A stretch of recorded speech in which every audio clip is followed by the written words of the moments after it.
Tá tudo ligado, né? Então vamos lá para mais um pouquinho de aula de matemática. A gente falou de função quadrática, não foi? Função quadrática, é isso mesmo. E foi bastante informação. Né? Muitas informações, muitas mesmas. E agora, a aula foi bem... Então, tem bastante coisa para revisar, então. Tem, sim. Vamos rever? Vamos. Tópicos? Então, olha lá. Na aula 39.2, estudo da função quadrática. Vamos lá? Beleza? Então a gente vai começar assim, né? Lembrando qual é a lei de formação, Isso, né? ax² mais bx mais c. O A, B e o C. Números reais e o A não pode ser o zero. E quando a gente quer valor numérico, é a É máquina só trocar a letra pelo x. O x pela letra. Máquina de calcular. Tira a letra e coloca o número certinho. The number. Isso. Quando a gente quer as raízes, a gente precisa resolver uma equação do segundo grau, né? E para ficar mais fácil a resolução, primeira coisa a ser feita é encontrar o valor do A, do B e do C. Ah, então a gente vai atrás dos coeficientes, né? Isso. O A é quem acompanha o x², o B é quem acompanha x e o C é quem fica sozinho. Depois do A e do B e do C, a gente vai para o valor de delta, que é B² menos 4AC. No terceiro passo, a gente aplica a fórmula de Bhaskara. Menos B, mais ou menos, raiz de delta sobre 2 vezes o A. E aí sim, el gran finale. Encontrar as raízes. X1, X2. X2. Ou x1 igual a x2, ou pode não achar nenhum. Se o delta for negativo, né? Isso. É isso que a gente vai recordar agora. Vamos lembrar do valor de delta? Vamos. Delta positivo. O x não escapa. Não escapa. Delta positivo, a gente tem duas respostas iguais. Isso. Ou diferentes. Né? Um x1 diferente de um x2. Delta igual a zero. Aí sim, duas raízes reais e iguais. x1 igual ao x2. x2. E o delta negativo? Bom, delta negativo não toca no eixo x, não tem raízes. Delta positivo, x não escapa, passa pelo vértice, segue a linha para lhe pegar de novo. Então aqui a gente tem diferente, aqui a gente tem igual e aqui a gente não tem. Não tem nem x1 e nem x2, certo? Certinho. Então, muito importante esse slide, faz um resumo bem legal, né? Para frente e para o alto, vamos lá, agora vamos falar dos coeficientes, o que eles representam, né? O valor do A indica a concavidade, se a carinha é feliz ou carinha triste. Pronto. O valor do B é onde a gente sabe se depois que passa o eixo Y está crescendo ou se está decrescendo, né? Isso. E o valor do C? É o ponto de interseção com o eixo Y. Muito bem. Melhor do que tudo isso é trazer um mapa mental, né? Que aí faz um resumão com qualidade. Vamos lá. Olha só, começamos a aula com ele e terminamos a aula com ele, não é? O mapa mental. Isso. Então aqui nós temos olha lá, a estrutura genérica da função f de x igual a x² mais b.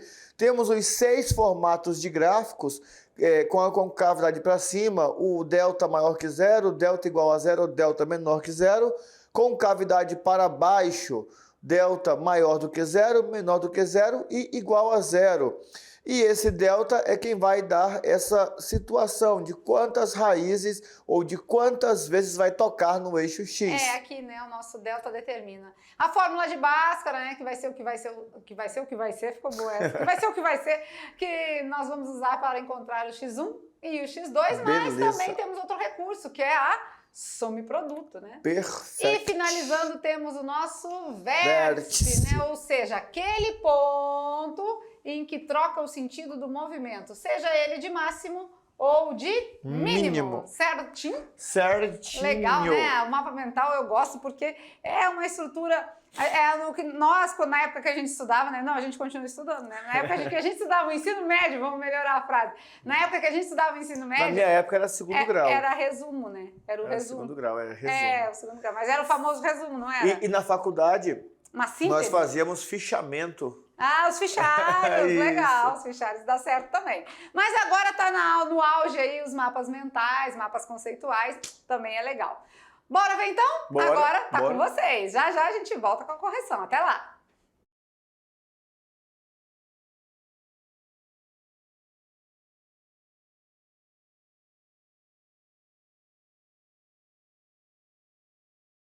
Como não é um assunto novo, na verdade é tudo novo de novo, né? Então, assim, eu acredito que não tiveram dificuldade, porque estamos recordando conteúdos já passados no ensino médio deles, né? Pronto, verdade.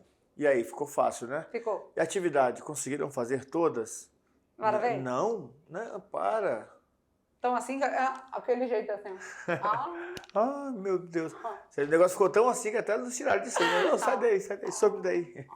Pode não, cara de feliz, com cavidade pra cima, né? Vamos lá, todo mundo pra cima e pro alto, vamos animar pra gente resolver as atividades de sala. Olha lá, tirando as dúvidas então, vem com a gente a questão de número 1. Dada a função quadrática definida por 3x² mais 15, e a pergunta, o comando era para nós determinarmos o valor do f de 2 mais o f de 0 menos o f de 1. Muito bem, então ele quer, além da gente ter uma função aqui, né? Ele quer que a gente faça uma operação no final, é isso? Isso então mesmo. Vamos fazer daquele jeitinho que a gente substitui tudo de uma vez? O f vai ser 3 vezes um valor ao quadrado mais 15, certo? Beleza, Temos certinho. 3 valores, né? Então vamos fazer isso 3 vezes. O f vezes um valor ao quadrado, 3 vezes um valor ao quadrado mais 15. Quem é esse valor? No primeiro caso é o 2. No primeiro caso é o 2. Então bota 2 aqui, bota 2 aqui. Isso. E no segundo caso? 0. E no terceiro, 1. Vamos lá? Lembrando sempre que, primeiramente, a gente faz o que mesmo, professor Maurício? O potência. A potência, né? Então, primeiro a gente vai fazer isso aqui, ó. Vai ficar 3 vezes quem? 2 ao quadrado? 4. Mais 15. 3 vezes 4? 12. Mais 15? 27. Beleza?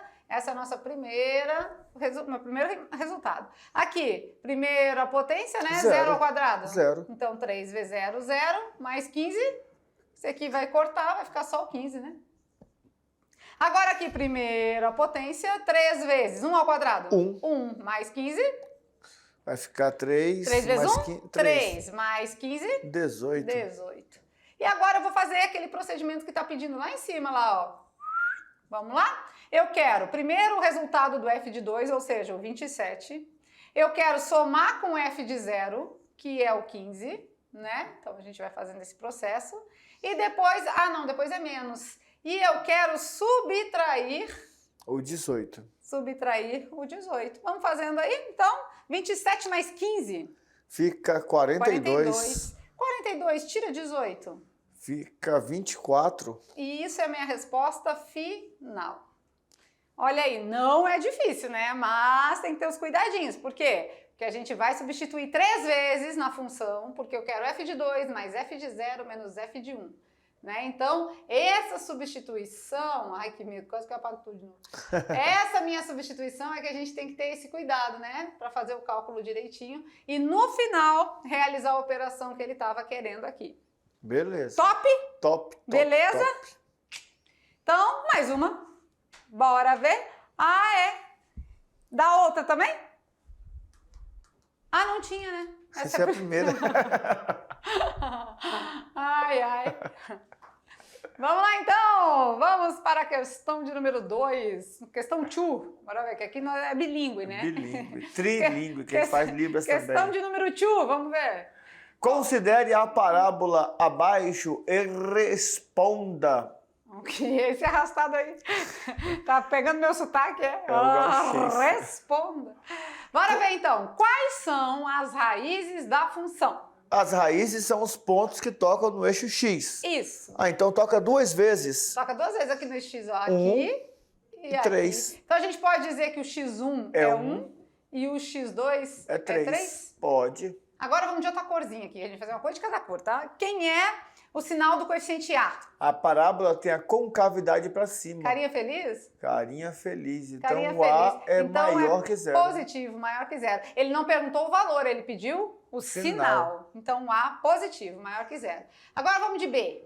Vamos lá, ele quer o sinal também. O que é o B mesmo? O B depois que toca no eixo Y. Tocou. Então tocou no eixo X, está descendo aqui, ó. Em sentido do vértice. Então é negativo. Então temos um B negativo, tá menor que descendo, 0. né? Vamos agora para o C? O C ele pediu o valor. Será que tem como a gente saber o valor? Tem, porque o C é o ponto de interseção. Aí eu toca no eixo Y. O C é exatamente aqui, né? Então o C é 3. igual a 3. Aí ele quer as coordenadas do vértice. Vamos de amarelinho agora. As coordenadas do vértice. O vértice é exatamente esse ponto aqui, né? Inverte o sentido do movimento. Então, eu tenho 2 para x, menos 1 para y. Então, as coordenadas do vértice é 2 e menos 1. Legal, né? Perfeito. Então, apenas com um gráfico a gente consegue tirar um tanto de informação, né? Olha que E legal. no Enem, é isso que ele vai fazer com vocês. Ele vai jogar um gráfico, e vai pedir alguma coisa referente àquele gráfico. É importante que nós saibamos fazer tudo. Isso. Então, ele não vai pedir para você esmiuçar muita coisa, não. Ele vai pedir para você identificar algumas coisas, né? Isso. Vamos de questão número 3? Vamos lá. Encontre os valores de x na função f de x igual a x ao quadrado menos 3x menos 4. Os valores de x que ele quer são os valores de x que eu tenho imagem 0. Ah, então é igualar tudo isso a 0, né? Isso. Ou seja, é fazer a resolução de uma Da equação equação do segundo grau. Então vamos começar, vamos ver quem é o A, quem é o B e quem é o C. É assim que se começa, né? O A é quem acompanha o x quadrado, então é 1. O B é quem acompanha x, menos 3. E o C é quem está sozinho, né? Próximo passo, o delta. B ao quadrado menos 4ac. Então vamos lá, quem é o meu delta? B, O delta é B, menos 3 ao quadrado. Menos 4 vezes o A, que é 1, vezes o C, Que é menos 4. Hein, galera? Aí a dica fica sempre, né? O número é negativo, coloca entre parênteses para você não cometer erros. Vamos lá? Então o delta vai ser menos 3 ao quadrado. 9, positivo. Positivo. Menos com menos daqui? Mais. Mais. 4 vezes 1, 4. 4 vezes 4? 16. 16. Então o delta vai ser 9 mais 16, 25. que é 25. Esse é o delta que eu vou usar agora na minha totalidade aqui, na minha fórmula de Bhaskara, né? X é igual a menos B, mais ou menos a raiz do delta sobre 2 vezes o A. X vai ser igual a menos B, quem é B? Menos 3. Olha aí, coloca no parênteses, senão vai dar ruim. Raiz de 25 dividido por 2 vezes o A, que é 1. X vai ser igual, menos com menos? Mais. Mais, então dá 3 positivo. Raiz de 25? 5. Dividido por 2. Chegou o momento de fazer o x1 e o x2. Um a gente vai fazer com sinal positivo e outro com sinal negativo. Então vamos lá. 3 mais 5 sobre 2. 3 mais 5? 8. Sobre 2? 4. 4. O outro com sinal negativo. 3 menos 5 sobre 2. 3 menos 5? Menos 2. Sobre 2? Menos 1. Então, temos aí o x1 e o x2. 2. Beleza. Essa rende, hein? Essa aqui dá o que fazer. Essa é boa, essa é boa. Enche uma folha do caderno. Perfeito. Né? Beleza?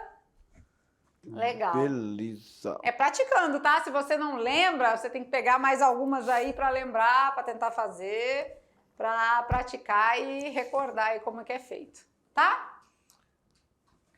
Ó, tinha uma página aqui, ó, para fazer, mas a professora Lucy fez tudo Mas foi numa bom, só. foi bom. Mas tá bom, que é bom que dá para visualizar tudo de uma vez, né? Beleza, vamos lá então. Se liga no Enem, vamos para a última perguntinha? O que diz agora? A Universidade Católica de Salvador, na Bahia.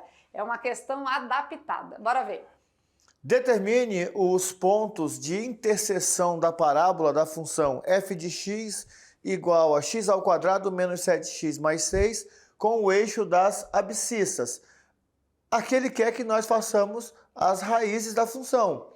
Nós podemos partir por delta ou nós podemos usar o artifício da soma e do produto. E eu penso assim, como nós já fizemos uma por delta, né? Já fizemos o delta, sim, tudinho. Todo certinho aqui, ó, esmiuçadinho, né? Podemos Ir nessa daqui, que é uma questão de vestibular, que é uma questão de prova, usar soma e produto. O que você acha? Eu também acho, porque assim, ó, o que acontece, né? A soma e produto é um recurso riquíssimo, principalmente se você está numa prova dessas que demanda controle do tempo, né? E controlar o tempo não significa, porque às vezes a gente pensa assim, eu vou fazer, né, nós estamos no terceiro ano. A nossa preparação é para o Enem e para o Saeb, ponto principal. Mas tem aluno aqui que já está pensando em fazer concurso, e está abrindo concurso aí do Estado, né, para SEDUC, para CESAL, está abrindo vários concursos públicos. Então, ele quer fazer o concurso. Controlar o tempo não significa que eu tenho 3 minutos por questão, então vou fazer em 3 minutos. Se não der tempo, eu não faço. A outra, se eu ganhar tempo, eu descanso. Não é assim. 3 minutos por questão significa que em uma questão que eu for mais rápido, eu vou ter tempo para aquela questão mais demorada. É um equilíbrio. E se eu consigo ganhar tempo, aí eu consigo até falar, fiscal, posso ir ali fora rapidinho, né, descansar? Comer um chocolate também, né? Mas também chega um momento em que eu não estou mais rendendo. Aí eu falo, fiscal, posso ir lá fora rapidinho? Isso é controlar o tempo. Isso é você se conhecer e ter um autocontrole do tempo. Então, aqui nessa questão, nós já percebemos o quê? O A é 1. Dá para usar some produto. E vamos lá, senão não vai dar tempo, né? Falando em tempo. Vamos lá, então. A questão é da Universidade Católica de Salvador, na Bahia, e ele está pedindo o X1 e o X2. Então vamos fazer por some produto? Vamos. Então a gente tem que pensar em 2 números que somados dá o B com sinal contrário, vai dar 7. E que multiplicando vai dar o C, que vai dar 6. Então vamos pensar aí, né? E a gente já falou que a gente vai mais pela multiplicação. Isso. O 2 e o 3. 2 vezes 3, 6. 6. 2 vezes 3, 6, né? Vamos lá? 2 vezes 3? 2 e 3. Mais 2 mais 3 dá 7? Não, dá 5. Então não dá, vamos apagar, não é 2 e 3. Vamos ver. 1 e 6. 1 e 6. 1 e 6, multiplicando dá 6? Dá 6. E somando dá 7? Dá 7. Então não precisa nem mexer com o sinal. Não. É 1 e 6? 1 e 6. Então a alternativa correta é a letra C. E aqui até bem. Mesmo olhando para as alternativas, vai ficar bem fácil, porque quase tem 1 e 6. Isso mesmo. Beleza, boa. 12 e 2 nem nada a ver, né? Ganhamos um tempão. Se fosse 12 e 2 só se fosse dividido, mas a gente fala some produto, não é some divisão, né? E somado não ia dar 7 também, né? Não. Essa dali tava ali mesmo só para cumprir as alternativas, é aquela que é impossível. Lembra que a gente fala, né, que de 5 alternativas, uma é impossível, 2 pouco prováveis e 2 quase certas, né? Então fica ali naquele... Aqui as quase certas seriam a C e a D, não é? Menos 1 e menos 6, que multiplicado dá 6, só que somado dá menos 7. E a A e a B, as poucos prováveis, porque sinais diferentes na multiplicação é menos. É menos. E aqui o produto estava positivo. Beleza. Né? E aí tem um detalhe importante, porque olha só, se eu tiro da função a soma errada, se eu tiro menos 7 para cá, se eu não lembro que é sinal trocado, eu marco a D, menos 1 e menos 6. Que dá menos 7 multiplicado dá 6. Olha os cuidados que tem que ter, né? Muito cuidado. E vamos de brincando com os números? Olha lá, o brincando com os números tinha uma questão de elos ali, né? Eram circunferências que a gente tinha entrelaçadas e o desafio era, né? Qual é o menor número de anéis que devem ser cortados para que todos fiquem soltos? Bom, podemos pensar assim, como ele falou menor, vamos até conversar com eles aqui. Falou menor... Se eu cortar vamos só, será que eu solto todo mundo? Se eu cortar esse azulzinho aqui, eu solto esse verde? Não, porque vai ficar preso no rosa. Vai sair solto só o vermelho. Verde. Só o vermelho e o azul. Não, o verde não sai, ele fica preso no rosa. O verde fica preso no rosa. E o amarelo sai só também. 2. Sai só o azul que eu cortei, o clarinho aqui, e o vermelho. Aquele ali não sai amarelinho, não, fica preso no rosa. E se eu cortar o azul e o rosa? Esse azul. Porque esse rosa foi quem travou os outros dois, né? Peraí, se eu soltei esse aqui, soltou esses dois, se eu soltar o rosa, solta esses dois. E solta os dois que ficaram presos neles. Então pronto. Então 2 cortes? Só 2, olha aí, então. 2 é mais do que suficiente pra gente cortar todo mundo. Soltar é o número mínimo, né? Que a gente pergunta é número mínimo, tá bom? Beleza. Beleza? Olha que legal. Então a nossa aula de função quadrática foi de bastante informação, mas foi um resumão bem legal, bem importante. Então a gente espera que vocês tenham gostado, tenham compartilhado aí as questões, as soluções. E se ficar alguma dúvida, vai lá nas aulas do primeiro ano, que nós temos lá, eu acho que umas 5 aulas, né? Eu lembro que cada aula a gente estudava uma parte e ainda tinha as aplicações. Então lá tem muito recurso, tá? O primeiro ano, no novo ensino médio, ele vem com 96 aulas de matemática, que não é a turma de vocês, né? Vocês já iniciaram com a regra antiga, então vocês têm 54 desde que começou. Mas o novo vem com 96 aulas, então tem... 96 divididas, tá? 96.1.2, dá quase 200. Tá? Então é muita aula de matemática. Então tá com dúvida? Vai lá, pega lá no conteúdo lá, sempre diz o nome já do assunto. Então você vai lá e lembra que é a unidade 2, né? Isso. É a unidade 2 do primeiro ano que trabalha as funções, tá bom? Perfeito. Beleza? Na próxima aula vem mais função por aí, mas por enquanto ficamos por aqui. Beijo no coração e até a próxima aula. Tchau, tchau!